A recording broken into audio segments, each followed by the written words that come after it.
If you don't mind a good spring clean, well, perhaps you should consider joining the crew in our next story. Each year, volunteers from across the country gather in the far north of South Australia to tackle the trash in the Outback. And as Kerry Staight reports, there's a lot to like about picking up other people's leftovers on these legendary tracks.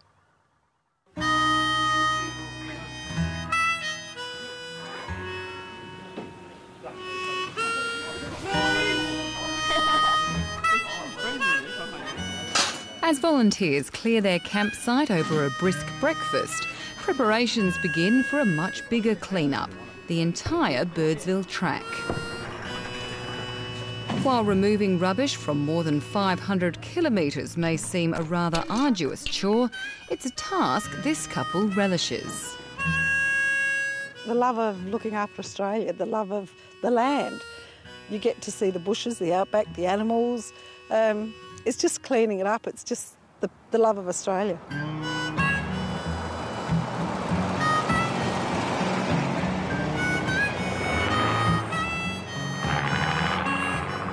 The idea for an annual Outback tidy-up began 6 years ago. Country policeman Stuart Paxton was fed up with the state of the dirt roads he travelled for work. So he and wife Carmel decided to do something about it. We love our four-wheel driving and caravanning. We always take our rubbish with us and we clean up campsites when we're there, Carmel and I. So we decided to see if the locals would volunteer and do it. The Paxtons and many of their dedicated team have since clocked up more than 11,000 kilometres on remote South Australian tracks.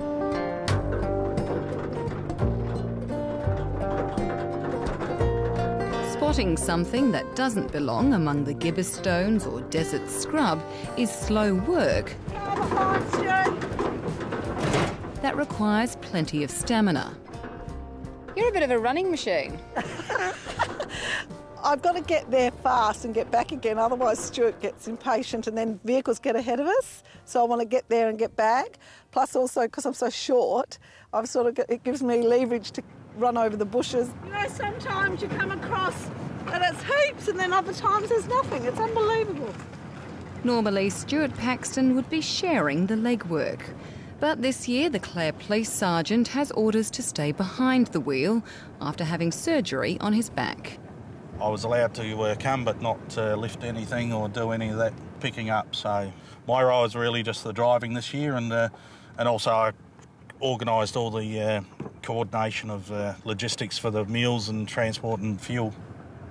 Not to mention finding the mascot for this year's mission. Each year someone's put a little mascot, so I found this in an op shop at Clare area, so we grabbed it because it's bigger than all the other mascots that other vehicles have had. Yeah, those behind Stewie just got a forward drive approaching on the bend here. The team spreads out over around 30 kilometres, with each vehicle tackling several k's at a time. The crews all lay a cone at the start of their stretch, so there's no doubling up. The well-organised operation is a far cry from how the clean-up started. There wasn't much OH&S in the first year. It's just getting better and better. I mean, everyone is changing what they're bringing and the spare parts, and like in the first year or two, like all the women had brought far too many clothes and bags, we couldn't fit them in, and now everyone's down to just one bag. Sometimes, though, the best-laid plans come unstuck. Last year was horrendous. Last year was truly horrendous. It rained and it rained, and last year was just, we had to survive.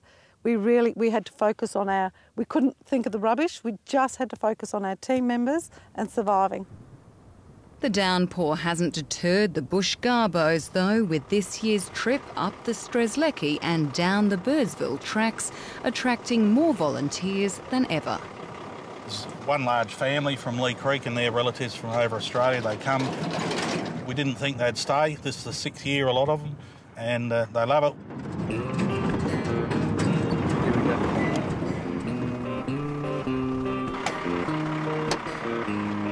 Two members of that family are Blake Herreen and his 80-year-old grandfather, Alan Franklin. For Blake, straightening up these tracks is a bit of a stretch from his suburban life. being from Melbourne, a bit of a city slicker thing. Good to get out and see the country, and it's more so a family thing for me personally. You know, I've got Pop here. We spend a lot of time there over in the bush pig, as we call it, the family car. So good bit of fun. I love listening to his stories and that. For Pop, as he's known to all the crew, the view out of the cabin is more familiar. Hey, we got something up here on your side. I'll just pull over. While he now lives on a hobby farm in the Adelaide Hills, the former stockman spent his teenage years on cattle stations up this way. I first came up on this track back in 1945, and Tommy Cruz was the mail operator up at Bursville track. What was this road like? Oh, shocking. Absolutely shocking. But you didn't have the traffic on it them days. While it was horses that did the legwork back then, Pop puts his own pins to good use on this pickup. He doesn't do all the walking. We share the driving and we share the walking every now and then. Yeah. But so that's good. He's the brains, though. He works out in a fraction. It takes me 10 minutes to work out. The brains, but perhaps not the brawn of this duo. Pop was driving, I was on the side just having a walk and put something in the trailer, and then we had a dingo following us, and I was, let's, drive, Pop, drive, get out of here. I ran the other way. Pop was, puffed out his chest, but I ran the other way.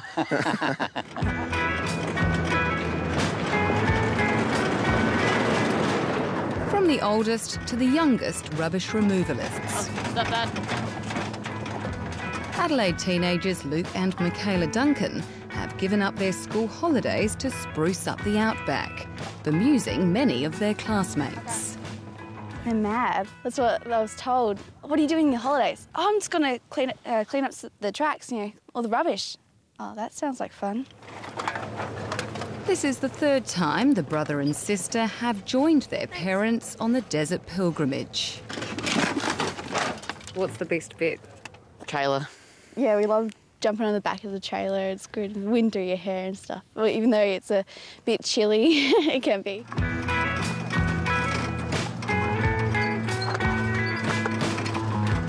With all eyes on the road, not much gets past these guys. From the standard roadside trash... Yeah! Off you go. ...to some unexpected discoveries. What's some of the stranger things you've found? A guitar, a broken guitar. Yeah. Oh, there's odd bits of clothing, just underwear or leopard print pants, and just odd bits that you wouldn't expect to find out here. What's that? Some poor bugger's lost. What do you think it is? Yeah, it's part of the annex. So they're going to get to wherever and only have half an annex pole. Yep. Some of the things we picked up is caravan fridges, and I don't know why anyone would pull them out where they've broken down hundreds of kilometres from anywhere and just dump them on the side of the road or at the picnic areas. We've picked up a whole caravan, a rolled over truck and remnants of that. But lots of bicycles and bicycle parts and boat parts.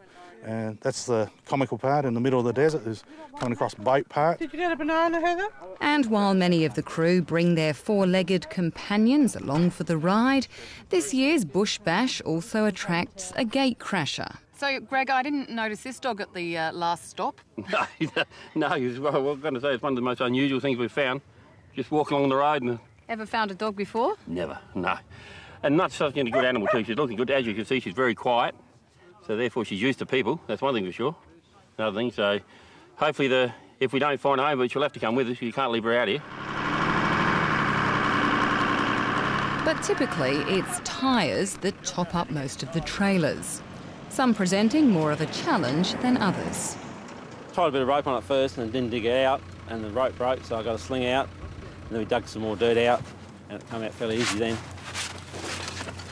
You were pretty determined. Yeah, no use leaving them. Most of the discarded tyres are transported cross-country in this truck, which also hauls a mobile kitchen. But dinner preparations grind to a sudden halt when the food cart blows one of its own.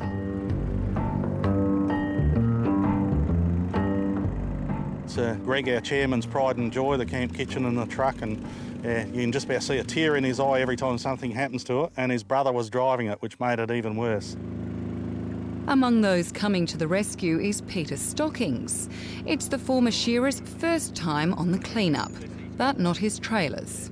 Our trailer's done this track for a number of times and come back in all sorts of shapes and sizes with no wheels and some wheels and all sorts. Now he knows why. He spent a good portion of this trip under wheels as well as behind them. First fixing a blown tyre and bent axle on his own vehicle, and then helping repair the all-important camp kitchen. That was a major thing because then we found we didn't have the right spanner to fit, so, mate, you know, ingenuity comes to the fore, and a bit of this and a bit of that, and fortunately there's one guy that happens to have a pretty good set of sockets, and so he came back and with a bit of all sorts we got it changed. While it may not be the most relaxing way to start his retirement, the 65-year-old from South Australia's Yorke Peninsula has no regrets. When you're working, you know, pretty much full-time, 7 days a week and a lot of long hours, you just don't stop overnight. You've got to wind your way down. So this is a good way of... And they're a wonderful bunch of people.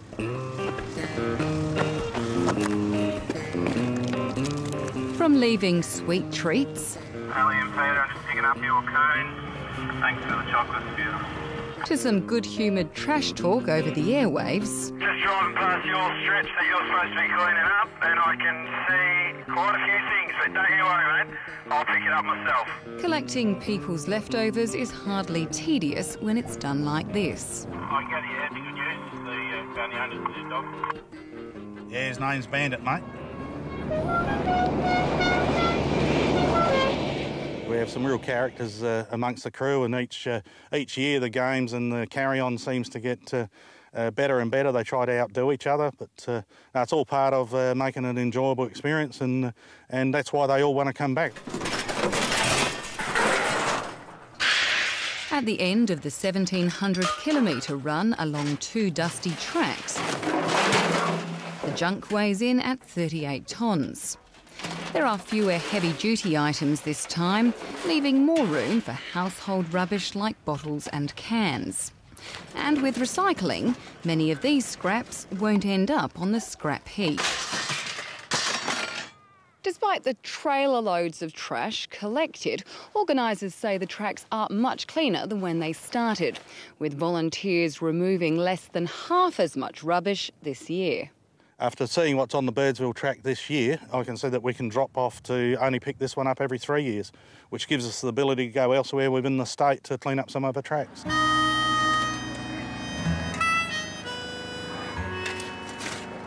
It may not be everyone's idea of a dream holiday, but taking out the trash, Outback style, comes with good food, good company, and plenty of good memories. I didn't take any, so I've just made up for it.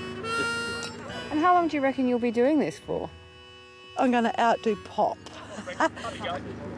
It's just something Stuart and I have always believed in. We've raised our kids cleaning up other people's rubbish, so it's something that we believe in that's come bigger.